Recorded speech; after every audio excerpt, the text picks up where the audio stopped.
Hey everybody, and welcome to the Holotapes Weekly Podcast. This is episode number 12. You know us, you love us. This is the podcast all about Fallout, and Fallout. Today I am joined by my always wonderful co-host, Miss Jordan. Hello. I'm also joined today by our other co-host, Mr. Monty. Hey everybody. And I'm also joined today by our very lovely guest, Mr. Dominic. Hello. Hi Dominic. Hey Dom, it's very wonderful to have you on today. Oh, it's wonderful to be on. Can I ask you a question? Is your last name Toretto? No. No? Nobody got that joke? Okay. Nope. Moving on. I'll pretend I did. Ha ha ha.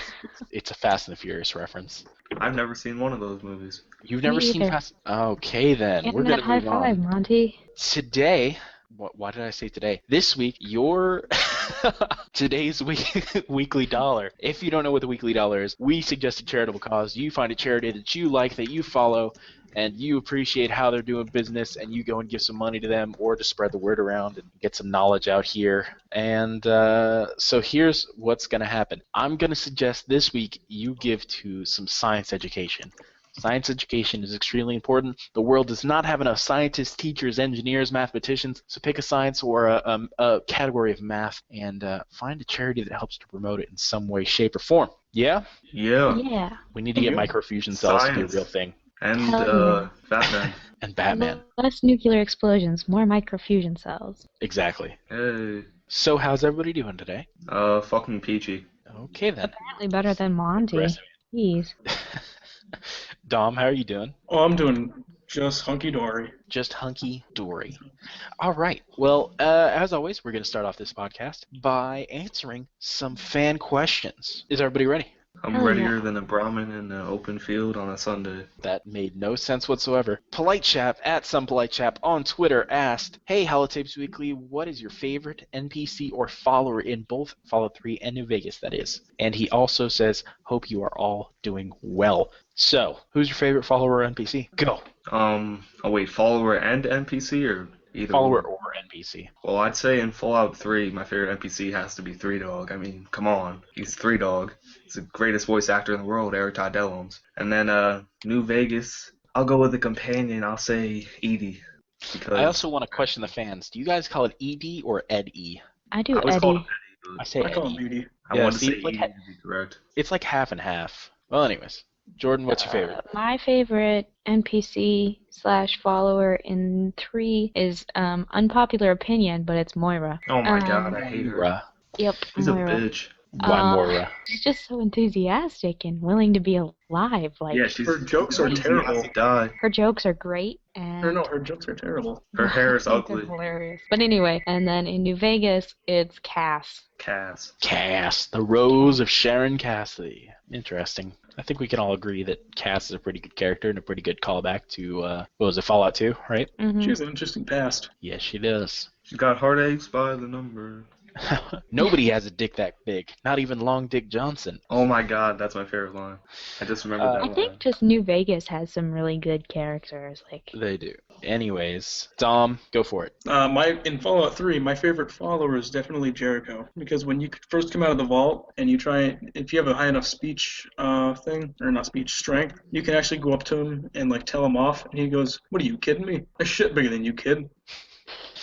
Yeah, he is And then- pretty awesome. And then Yeah. in New Vegas, my favorite NPC is that guy outside of the Boomers territory. And if you end up surviving, you go up to him and he says, "Jumping Jesus on a pogo stick."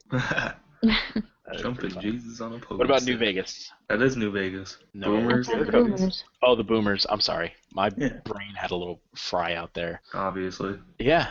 I mean, We like can it does cut all that the out time. if you want. Shush. So I think that mine from New Vegas is obviously Arcade, because Arcade is Arcade. And from Fallout 3, I think that it has to be Elder Lions. Just because he's Why? awesome. Because he's got such a good vision for the wasteland. Like, he comes over to the East Coast, and he's like, he's got a job to do, and then he realizes that it's better to save people than to save technology. He's a very good guy. He is. He's a very good guy. But all the old Fallout fans hate him. Oh, yeah. Why is that? Well, because, he's the leader of the He Brotherhood of breaks Steel. the canon Yeah, and he or breaks whatever. the old lore. That's very true. He kind of does. But that's okay. That's a discussion for another day. Yeah. Anyways, next question. Draco Deathclaw at Fallout LSD on Twitter asks, Holotapes Weekly, what is your opinion on androids in the Fallout universe? Without the transistor, I don't think they're feasible. So what do you guys think? I think they definitely exist since we have canon evidence of them existing, but I don't think they're as feasible as everyone wants to make them out to be. Like, Well, there's I think, definitely a reason they were hunting after the one that got away. I think there's definitely more we need to learn about the androids in order to make, opinions on them. Hopefully, if Fallout 4 is indeed in Boston, then we will get to learn a lot more about them. I wanted to punch Zimmer in the face so hard. Me too. I kill him every time. Do you guys use the exploit where you can get rewards from both sides? Yeah. Why would I not? Yeah, I think it's the best thing ever. So for those of you that don't know, when you're doing the what's the name of that quest? No, Replicated Man. Yeah, the Replicated Man quest. If you get all the information from, like, you follow all the doctors and then go back to Pinkerton, and he'll give you all the information on how to reactivate, spoilers, Harkness, back to understanding that he's an android again. He'll give you his weapon as thanks, and then you can ask him if you can go and kill Zimmer, and he'll also say yes because he'll consider him a threat. Then you go and talk to Zimmer, tell Zimmer who Harkness really is, and then Zimmer will give you the implant that, what is it, looks like a 10% AP boost for VATS or something like that, or 10% I think it's called accuracy Wired boost. Reflexes. Yeah, the Wired Reflexes perk, and then you can just kill Zimmer the second that he starts walking away from the conversation. It's a Wait, do you win-win. still get a Harkness's gun? Yeah. Oh, wow. It's actually pretty awesome. If I didn't Yeah. explain it well enough, look it up. But I think that androids are okay. I mean, obviously they figured out how to miniaturize in some way, even though we haven't had true miniaturization. We've obviously had some sort of miniaturization, because or else the Securitrons and the automated turrets and things like that wouldn't work. Yeah, I So mean, I think the androids are kind of it's kind of like a little different than what's been in Fallout before, because all the robots and all the technology like that looks kind of like,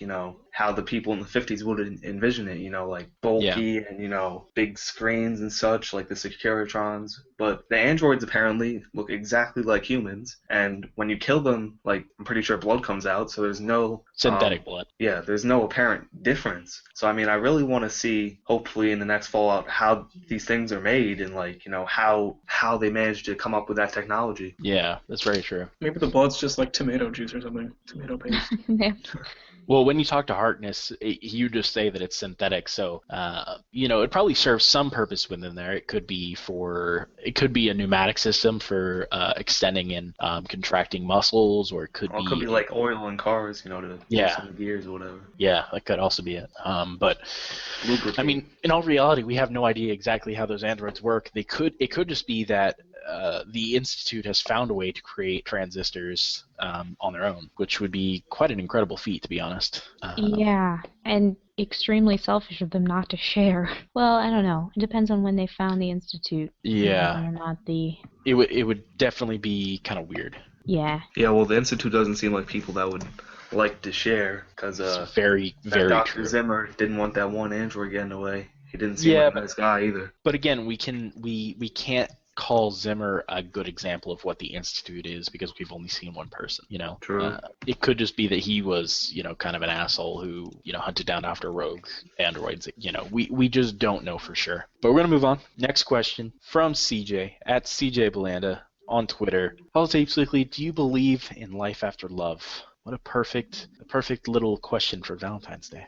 Happy Valentine's Day, Fallout fans. Yeah, By the even though time you all are listening to this on Wednesday. Yeah, Oh, yeah. Right. that's all right. Believe Yes. in life after love. Now I'm going to have Cher stuck in my head. Yeah, that's a lot of fun. But yes, there is a life after love, good sir. You'll probably find another love, to be honest. Or you'll die. Either way. Which isn't exactly life after Most love. times we'll die. But I can feel something inside me say that you're really not strong enough. So there's that. What? Nothing. That's the next line to the song. Oh. A lot of people ask me, is there a Mr. Mrs. New Vegas? There is. You're a horror. And you're just as special as the day we met. I think the line is, you're just as beautiful as the day we met. Oh, rats. Yeah. I don't even know what I said. Next question. Catogenesis, at Catogenesis on Twitter. Holotapes Weekly, if you could successfully mutate anything with FEV, how would it be, how would it act, and why? Penguins. What the fuck, Monty? I would make rad penguins, and they would be ultra strong and buff, and they would just make hockey sticks out of metal and just like bash like everything to death with them. And Shout they out would, to our no, Canadian they viewers. would blow like ice out of their mouths like dragons, except ice. Isn't a golf club pretty much a metal? What would you say? A metal hockey stick? Shut up. Yeah. Shut up. Okay. No, they make them out of ice. There you go. I'm pretty sure that is exactly what today's Canadians are. They're rad penguins. Yeah, So- pretty much. That's terrifying. Like Jordan said, shout out to our Canadian viewers out there. Jonathan Ricci, right? Jonathan Ricci, next Prime Minister of Canada. I'd vote for him. If you were Canadian. If I was Canadian, yes, but that's okay. Jordan, what would you mutate with FEV? I don't know. When I was thinking about this question earlier, I was like, oh, I would mutate cats. And then I remembered, I can't remember where it was read, but like it's implied that dogs and cats and people were thrown into the FEV vats together by the master, and that's what censors are. So never mind. Well, not all of them. I mean, you could find just a cat and just put it in an FMV vat by itself. Except for the fact that cats are now extinct Oh. by this point in the lore. How did they go So, extinct? I don't know, but House mentions that they're extinct. Yep. They went extinct before the events of Fallout 3. Because the Vault Dweller killed every single one of them. Yeah, fuck the Vault Dweller, man. What the hell? He hated asshole. cats, in case you didn't know. Anyways, Jordan and the Vault Dweller have that in common, I guess. yeah. I mean, I don't think I would throw a cat into a vat of FEV, but, you know, Oh, don't lie. I wouldn't. I'm not that evil. Tell him how you feel. Look, I may hate animals, doesn't mean I'm going to abuse them. I may hate cats, but I would never hurt one. Remember to spay and neuter your pets, people. Yes. Thank you, Drew Carey. Drew Carey? Drew Carey, is that really who you're going to put in there? Yep. Not Bob Barker, the original guy who said that? Well, I mean, to be relevant, I gotta say Drew Carey. Okay. Dom, what would you mutate with FEV? Birds. Boyds. Why Boyds? Because the Ravens in New Vegas do absolutely nothing. Ooh, that's explode. true. What is that? It's annoying. Yeah, They like, explode you- pretty nicely. Yeah, that's it. You can't get like a feather and craft it into something. Well, what do you gotta craft a feather into? Uh-oh. I don't know if you can use a red smaller scorpion feather? venom to make, what was it, anti-venom? Yeah. Yeah. I'd say, Rad vultures or something. yeah, here's a really good question. Why haven't we had bows and arrows in Fallout? You know what? That is a really good question, because I would think that of all of the weapons that would be easy to acquire in a post-apocalyptic world, you know, the most basic of them would probably be there. Yeah, bows Where and would you get arrows. string? You could make string out of just about anything. You could make it out of like some old cloth, or I mean, you could even Alternatively. grow crops to do it. I petition for some fucking crossbows. That'd be sweet. That would also be interesting. Not Here's the thing. likely, It but could- awesome. It could be that we've lost the knowledge of how to build these items, because we notice that even the Sorrows and the Dead Horses and the White Legs, who are extremely, you know, tribal people and are descendants from Native American peoples, that they don't have the knowledge of it anymore either. Well, I mean, like synthetic, like bows and arrows that were made before the war wouldn't just disappear. That's true, but we don't see any. And Yeah, but how often do you see bows and arrows in comparison with guns? Well, I mean, Like, if in you ever real go to life, like a hunting how store, many there's people like do you bows and know who? arrows. yeah, but that Crossbows. doesn't mean it could be where they're excessively rare. You know, I mean, Yeah. we've only seen one functioning car across all 4 games, all Yeah. 5 games, really. I mean, I just think the thing with the bows and arrows and crossbows is more of like a design decision than like, you know, something with the lore. I just think, you know, it's more about guns and Fallout than, you know, that sort of stuff. But Right, If because we it's Skyrim with guns. yeah, Yeah, Skyrim with because then it'd be just like Skyrim with Skyrim. Yeah. Why would you use the bow and arrow instead of a fat man? I'd prefer bows and arrows. I think it'd be cool. I'm sure Monty with his sneaking around would like bows and arrows. Yeah, I'd use a crossbow and I'd just go old Daryl Dixon on them feral ghouls. Daryl, is that a Walking Dead reference? That is a Walking Dead reference. Never seen It's it. on tomorrow. There you go. Walking Dead fans, it's on tomorrow. Yep. Monday nights or Sunday nights. Yeah, 4 just wait for p.m. that. Just wait for that Walking Dead Fallout crossover. Please don't let that happen. Isn't that already almost Fallout, though? Yeah, so it's a perfect Pretty match. close. Next question. Obozo42 on Twitter asks, Holotapes Wiki, what is the most game-changing thing you would add to the next Fallout? That's a very good question. Mm, Yeah. versus Horses, yeah. I know they're extinct, but Any sort of vehicle would definitely be game changing, but I wouldn't want to add that. Yeah, I mean, vehicles are the easy thing to say. Yeah. Isn't there a mod where you can ride Brahmin? There's a mod where you can ride Brahmin. There's a mod where you can have an RV. There's a mod where you can have a motorcycle. There's a lot of them. there's a lot of mods where you can have a motorcycle. Yeah. There's I mean, a if lot we're gonna talk of about vehicles for a second, I'd say like anything more than like a beat up old motorcycle that you constantly have to repair and scavenge for parts for would be too much. Was the most game-changing thing that you would add to the next? I mean, the most game-changing thing I would probably add. I mean, it wouldn't be super game-changing, but like something like the what's it called, the Wasteland Defense mod, like where you can build your own town and defend it from people and such. Like, Yeah, I like something that. like that would be a really nice addition. I agree. That's what I would add as I'm well. actually That's not a super huge fan of that mod. Yeah, I mean, the mod has its flaws, but I'm sure Bethesda could perfect it. I mean, wish they already they did a would've- similar thing with Hearthfire, for Skyrim, that is. I wish they would have put the shops, the marketplace in Rivet City. Yeah. I wish you could have made your own store on vanilla, because when I used to play on console, I wanted that so bad. Just have your own stall and be able to sell things. Yeah, but with sell things, get some revenue if you're short on caps. Well, that's pretty cool. I mean, you could definitely do that if they added, like, a town building thing. Yeah. It'd be interesting to rebuild a town from the ground up. Oh, that Yeah, would be well- really interesting. I mean, it'd be interesting, like, if you could, like, just say with DC, like, if you could spend caps and, try to rebuild some old DC, I mean, that'd be kind of cool. And have more traders move in, and you have people move in, and there'd be like bonuses for doing it and things like that. Yeah. Or maybe starting your own faction, that'd be kind of cool. Don't you already kind of start your own faction in every single one of the games through companions? Kind of, but Well, that's a Unlimited very small companion faction. mod. Especially in New Vegas, I felt like I had an army behind me Yeah. because Wow. you just had you kind of do. Yeah, but yeah. So that's that. Next question. Kieran JT at Bandicoot Haven on Twitter asks, should they have a KKK if it takes place in Alabama? Should Fallout have a KKK if it takes place in Alabama? Well, it probably won't take place in Alabama specifically, but if there is a game in the Deep South, then a faction loosely based off the KKK's ideals would be kind of interesting. It'd be kind of controversial as well, but Would they still be bigoted against black people, or would they be against schools too? Oh, I think definitely against schools. yeah. I I mean, it'd be kind of stupid to just have a faction of Fallout against black people. I mean, that would be kind of just stupid, I think. yeah. Well, here's So the they thing: probably is wouldn't that expand. well, we've already got a group that's against ghouls in Tenpenny. We've also got a group that's completely against anyone who's of non-human pure blood in the Enclave. So could you add anything more that wouldn't just be a ripoff of one of those two factions? That's a good point. You could make them like, you could have a mix of Tenpenny's bigots and the swamp people. I mean, the KKK are just such fools and idiots. I don't think their ideals would survive, 200 to 300 years, especially after an apocalypse. So, I mean, you can make that argument, but it's been, Incredibly Quite a few. proven false. yeah, I mean, it's been how many years since the Civil War and they're still around? I mean, yeah, that's true. come on. It'd definitely be an interesting one.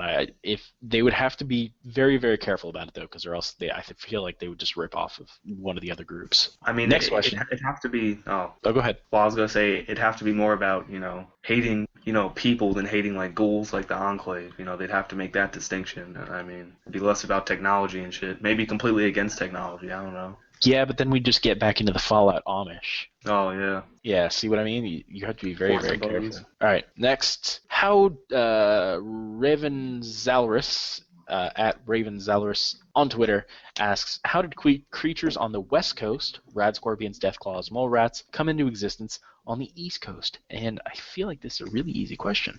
Can you guys give me an answer? Yeah. So when creatures are irradiated in a similar way, that's going to cause a similar reaction. Like with the rad scorpions and The mole rats. the mole rats, it makes sense that they would be irradiated on both coasts, Yeah. assuming that both coasts received the same amount of radiation. Which I think it's kind of assumed that everywhere just sort of had a blanket amount of radiation. Well, seeing how DC is the head of the U.S. government, I'm pretty sure somewhere in the lore, DC got the bulk of the warheads. Yeah, considering there's that giant crater right in front of the White House, or right on the White House in the I was game. going to say that is the White House. Yeah.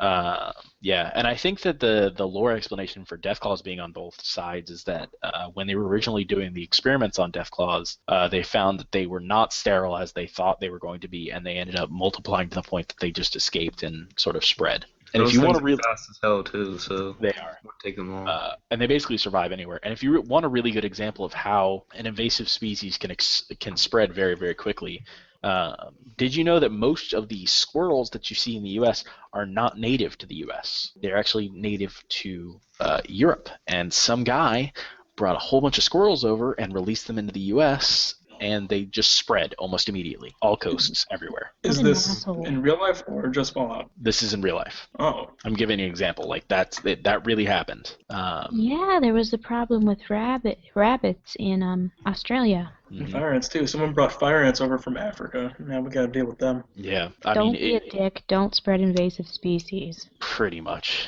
And it's Especially really easy, Deathclaws. especially Deathclaws. Please, God. They are very invasive and hard to kill. Hard to kill is debatable. It depends what level you are. I'm level 50 and I play on very easy. It's pretty easy for me to kill him. Yeah, well, that doesn't count. Hey, rude. It's true. All right, we're moving on.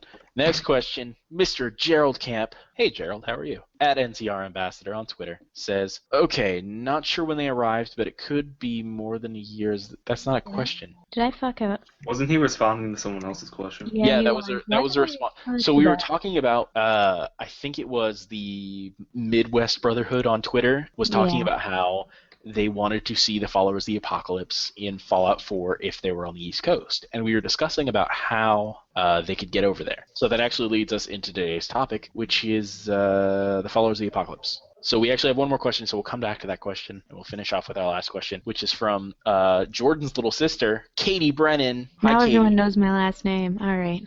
I think everyone knew your last name already. Everybody knows That's my true. last name. It's on Twitter, so it's not. Yeah, it's not that big a deal. Chill Yeah, out, it's just- Jordan. Jeez. Okay. Public information. Katie says, hey, at Holotapes Weekly, what's your favorite reference in the games? Anything Monty Python, holy hand grenades. Yeah, also the rodents of unusual size. Yeah. That's a good reference. And I'm not sure if it's a reference, but Maud's Muggers. That's a reference to something. I can't remember what. Yeah, I think it's a reference to something or other. Something. Yeah. And then if you go to behind Good Springs, there's like a fridge with a skeleton in it. That's a reference to Indiana Jones. Oh, you took Nuke my in the idea, fridge. Monty. Nuke in the fridge. Yep. Because you'll definitely survive, just like the Pulowski preservation shelters. Yeah. And Maud's Muggers is another reference to Monty Python. It was from the Hell's Granny sketch. Monty Python for the win. Monty Python, every day, all the time. There's one reference from sometimes if you have the Wild Wasteland perk, you go into the strip and the Securitrons sometimes say, "You're removed, creep." Yeah. And I mean also the references to H.P. Lovecraft in Fallout 3, the Dunwich building. Those aren't my favorite. All has read, you Those guess. are my least favorite. Yeah, I mean they're scary, but Very much in that eldritch lore and Lovecraftian darkness. I really enjoy the large amount of Doctor Who references, even though I don't really watch Doctor Who anymore. But like the spacesuits, the first time playing through, like the what are they, self-preservation things? They look like spacesuits in the Big NT. Oh, yeah. And The trauma override harnesses. yeah, and like you, the first time I played through, I was like, that looks like the fucking who turned out the lights bullshit. And then, golly gee, guess what comes out of their damn mouths? yeah. And while we're talking about old world blues, I mean the whole thing itself is kind of a spoof of like the Forbidden Planet from the 1950s, and, you know, all sorts of old 50s sci-fi flicks. Yeah. That's why I love that DLC. It's a lot of references to those old sci-fi movies and things like that. It's great. Yeah. Play Old World Blues. Please do. Hey, And Monty, also, Monty, what? have you played the rest of the DLC yet? sadly I haven't, but I will. Monty, you've been slacking. It's been like a month. I have been slacking. I've been busy. It's been a lot more than a month. Can you believe that? It's been almost 2 months since Lucas left. And I think we discussed that on Lucas's last episode. Well, I mean, rub shit in my face, why don't you? No, I'm not trying to say that. I'm trying to say, wow, we've been going for a long time. Oh yeah, we have actually. Shout out to us. All right, so we're going to go back, and today's topic is the Followers of the Apocalypse. And I'm going to go back and reiterate what was being said here from Gerald Camp and from, I believe it was the Midwest Brotherhood, if one of you guys could double check that for me. I can confirm for you. What? Anyways, so these two groups, Gerald Camp and the Midwest Brotherhood, they were having a talk on Twitter about if the Followers of the Apocalypse could be in Fallout 4, if Fallout 4 was going to take place or on the East Coast, I should say.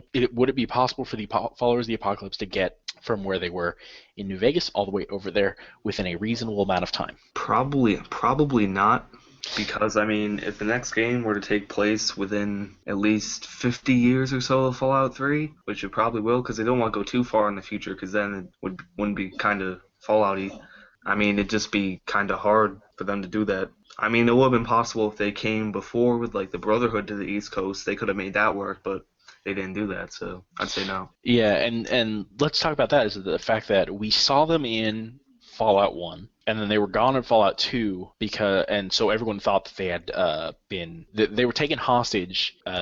It was assumed that they were taken hostage and killed by the end of Fallout 2 is basically what happened. And then we see them again in New Vegas, which was crazy because no one expected them to come back, right? And in that time between Fallout 1 and New Vegas, they had made it all the way out to Arizona. And we know they made it all the way out into Arizona because that's where the Legion started.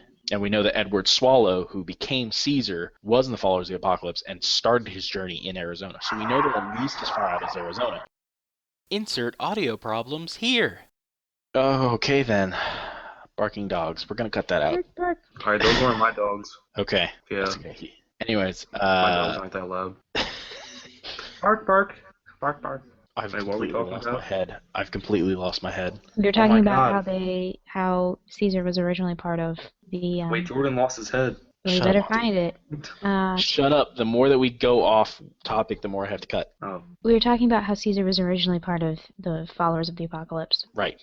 and So that's anyways, how so we know we- they were in Arizona. Back when he Yeah. was Edward Swallow. Edward Swallow, yeah. So we know that they had gotten as far out as Arizona. So the question then becomes, if it takes them, 50 years to get from California to Arizona, how long is it going to take them to get from Arizona to the East Coast? Yeah, and I mean, they're not like a militaristic faction. They don't really use weapons that much. I mean, so it'd be impossible for them to survive to the East Coast unless they were helped along by another, military organization like the Enclave or the Brotherhood, but neither of those organizations would help the followers because the followers' ideals go against them, so...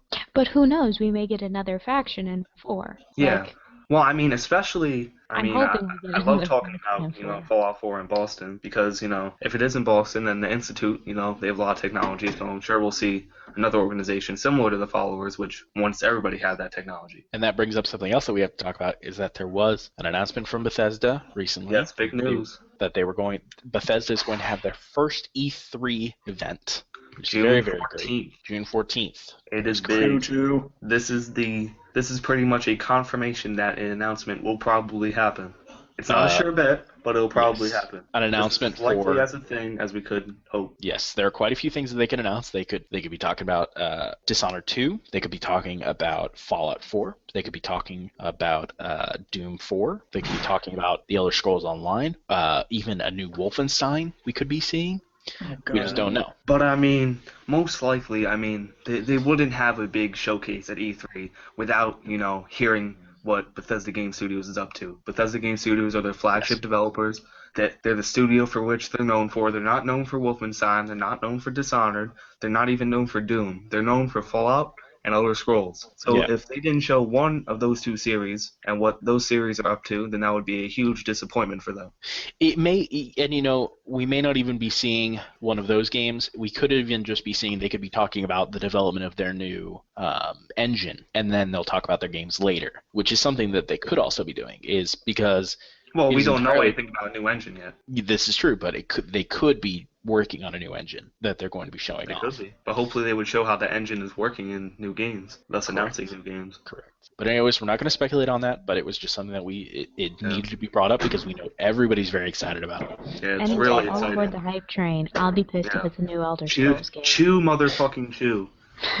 and it won't be another Elder Scrolls game. I mean, that's not happening. Yeah, obviously. Skyrim came out too recently for that to happen. Yeah. Skyrim came So- out in 2011. We just got Elder Scrolls Online. They're not going to announce a new Elder Scrolls. I mean, maybe if we're lucky, super lucky, they'll announce Fallout 4 and give a little teaser of a new Elder Scrolls, but I don't even think that'll happen. Yeah, but anyways, we'll talk more about this on episode 14, which is coming up, which Mr. The Monty, Fallout 4 extravaganza. Mr. Monty is very, very happy to be hosting. Yes. It'll be So- a spectacular event of apocalyptic proportions. Yes, but anyways, yeah, it back on the topic of me stuttering and Followers of the Apocalypse. Oh, wait, and by the time you hear this, there will only be 116 days until Bethesda Okay, C3 Showcase. Monty, I just wanted to say that. back on topic. Back on topic. We know Followers you're of the excited. Apocalypse. Down, boy, down. Yeah, I know. I love me some Fallout 4 rumors. Yeah, I think we all get caught up in the hype pretty easily. But Dom, we really haven't heard you back on the topic of the Followers of the Apocalypse. What do you think? Do you think that the Followers of the Apocalypse could get to the East Coast in a reasonable amount of time? I'll be honest, no. According to canon from Fallout Tactics, there's like what was it, Tornado Valley that the Brethren had to pass through with airships? Mm-hmm. Yeah, I don't know how the Followers of the Apocalypse is going to be able to get through that. I don't think they have enough resources to be able to get anywhere through with any kind of airship, and it's not a cakewalk to get there through any kind of land vehicle. Yeah, and it's entirely the thing that they were discussing on Twitter was that their ideals would move, that the organization itself would move, but not necessarily people. Oh. And that's a very interesting idea, but I think that you still have to have this thing where one of their people moves into a new area, sets up shop, discusses some things with someone else, and then that person has to go on and learn enough about the organization and feel good enough about the organization, and this could take a few years, to then move on to the next city and then talk to that guy. And it would take a very long time for this sort of chain to happen. And like you said, it is quite the journey across the U.S. now that it's completely destroyed. Yeah. So, how much could they do? I could see this happening perhaps if the Followers of the Apocalypse teamed up with, like Jordan said, a new faction, or if somehow they became more militaristic. Maybe their bodyguards became sort of a splinter faction from the Followers of the Apocalypse. We have maybe the Followers of the Apocalypse and then the Followers of Destruction. And so the Followers of Destruction are like the more militaristic front to the Followers of the Apocalypse, if that makes sense. Did you just come up with that name? I just came up with that name. Oh, that's pretty good. Yeah, I think it works. But, it's entirely possible that we'll see something like that if we do end up seeing them again. Yeah, I mean, a couple things I want to add to this topic. I mean, I think first off, why would the Followers want to move? Don't they want to help the people in the West, on the West Coast, in the core region and such? Well, they want to help everyone is the point. Yeah, well, I think they probably know that's not really possible, but another point would be, does Bethesda really want to introduce another faction from the old games? I mean, I think the Followers, they've been fleshed out. Their story is pretty much, tightly wrapped up pretty much after New Vegas. So, I mean, why would they not just make a new faction? They can have, maybe some of the Followers' ideals, like you said, but I think people wouldn't really like seeing the Followers on the East Coast, especially. If they do another West Coast game, then yeah, I'm sure we'll see the Followers, but... Or a Midwest game. Or maybe a Midwest game. I think that the only time you're right that it really comes down to where the placement of the next game is of whether we're going to see them. But I think that Bethesda tried to do their best to find a way to introduce the recognizable older factions into their side of the country, so to speak. Interplay and Obsidian definitely had that sort of. They had the West Coast, and now Bethesda has the East Coast sort of thing. It seems like so far. Again, we've only seen one Bethesda game. True Bethesda Game Studios has only made one Fallout game. And I mean, Bethesda Game Studios likely won't put a game on the West Coast because, they respect that that's where the old games were, and the only team that can do that is Obsidian. And if Bethesda tried to make a game on the West Coast, I don't think that would go over well with the older Fallout fans in particular. Yeah. And if you add another faction from those games, that wouldn't go over well either. Yeah, and I think that Obsidian does a really good job, mainly because they have a lot of the people who originally worked with Interplay and worked on the original Fallout games within their ranks. Yep, Chris Avalon, J.D. Sawyer, Brian Fargo. Yeah, I think that definitely contributes a lot to how those games play out. Yeah. But on a different topic, if we don't see the Followers of the Apocalypse sort of moving, how do you think they're going to expand? What do we think that we're going to be seeing from them in the coming years? I mean, I definitely don't think they'll die out. No, I don't think so either. I think that that's definitely a faction that has enough of a heart that it's going to stick around. It all depends on which ending you chose in Fallout New Vegas, because I'm pretty sure Caesar and the NCR kicked out the Followers of the Apocalypse when they took over Vegas. The NCR didn't necessarily. Oh, okay. Their ideals might stay, but I mean the organization. But again, even if we don't see them in New Vegas, we know that the New Vegas branch was only one part of it. That they're still in California. Yeah, I mean them and the NCR are gonna have to learn to like each other and live together because they can both help each other. The followers can help the people within the NCR that maybe the NCR government itself can't do and can't connect with. So we say that, but I also thought the same exact thing about the NCR and the Brotherhood of Steel, and then look what happened. We have multiple wars between the two factions. It's one of those things where can we really predict well what's going to happen between two groups? No, you can't. But I mean, it's a little different between the NCR and the Brotherhood and the NCR and the Followers, because the NCR and the Brotherhood are two militaristic factions with guns and big egos. The Followers, they're not a military faction and they don't have a big ego. They just want to help people. So I mean, if the NCR tried to completely wipe out the Followers, they would look like bad guys, and the NCR does not want to look like bad guys, especially when they're fighting bad guys in Caesar's Legion and such. I agree with you, and I think that it also has to do with the approval ratings within the NCR. I mean, we've seen it within New Vegas. We saw it throughout all the Mojave. Most people did not like, or not necessarily didn't agree with the NCR, and I thought it was quite corrupt. So, is it going to be more of the NCR really wants the followers around, or is it going to be more of the NCR wants the followers around because it makes them look good? Yeah, and I think they'll probably keep them around to make them look good, like you said. I mean, they'll probably use the followers more to further their own goals and to, really boost the followers up, which is kind of sad. It's very true. Jordan, Dom, what are you guys thinking? I'm trying to remember. I think it wouldn't surprise me if the NCR tried to wipe them out, especially after Caesar's Legion is gone. Maybe not like physically wipe them out in the sense that they would go around and murder all of them, but they might frown upon it and be like, no, we've kind of fixed things. Look at how much better things are. We don't really need you anymore. So considering them a threat to what the NCR is. Yeah, more of a political threat than a militaristic threat, or even you could even argue that it's an ideological threat. Yeah. Interesting. What about the heavy taxes that the NCR puts on its citizens? How's the Followers of the Apocalypse dealing with that in California? I don't think it's ever really said how they're doing. We only really get the good sense from the Mojave branch of the followers. And I think that when you originally see the followers in Fallout 1, they're not strong enough to really be considered a group by the NCR. And at that point, the NCR wasn't even really a thing. So I don't think that we have a good enough look at the followers in California, how their power structure is set up. Yeah. Well, I mean, it's said by, the time New Vegas plays out that the NCR has completely cut off all relations pretty much with the followers, and they don't give them any support. So, I mean, it's kind of a lose-lose for both sides because, I mean, the followers can help the NCR out with, technology and science and agriculture, but the NCR could also help them out with, giving them, the resources and such to, help the wasteland. But, both sides just can't come to a, agreement. An agreement, yeah. And the NCR creating, what was the name of that group that was led by Dr. Hildern? It was their science division, effectively, that they designed specifically to replace the followers. Yeah. And you saw it mostly in Where Stands the Grass from New Vegas, that quest. Yeah. So, it's definitely going to be interesting to see how that works out. And we're seeing more and more that the NCR sort of is closing themselves off, sort of.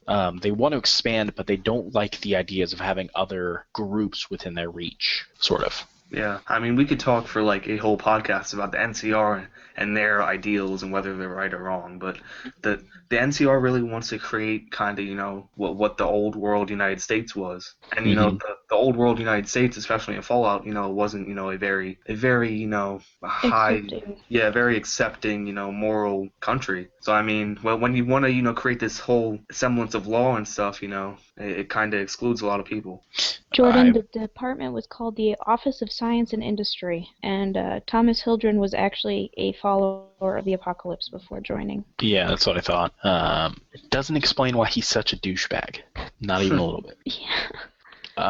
But I think that's all the time that we have for today. You are correct. I am correct. That's what I thought. So thank you all for joining us. Let us know what you think of anything here on Holotapes Weekly Podcast. Tell us what you think about what we talked about with the followers, and tell us what you think about the Weekly Dollar, which, again, I will remind you, is science and math and those sorts of educations, the hard sciences and the mathematics. So are you laughing at me? Who's laughing at me? So definitely try and give some money to that, or keep awareness of it, or keep it in your thoughts, and think about what you can do to better the world through science this week. And definitely hit us up with any more questions you have. And thank you, Jordan, Monty, and Dom, for joining me today. It has been a pleasure to have you on, as always. Oh, thank you. Yeah, it's always a pleasure. Nice talking to you, Dom. Bye, Likewise. everybody. Bye. Bye. See ya.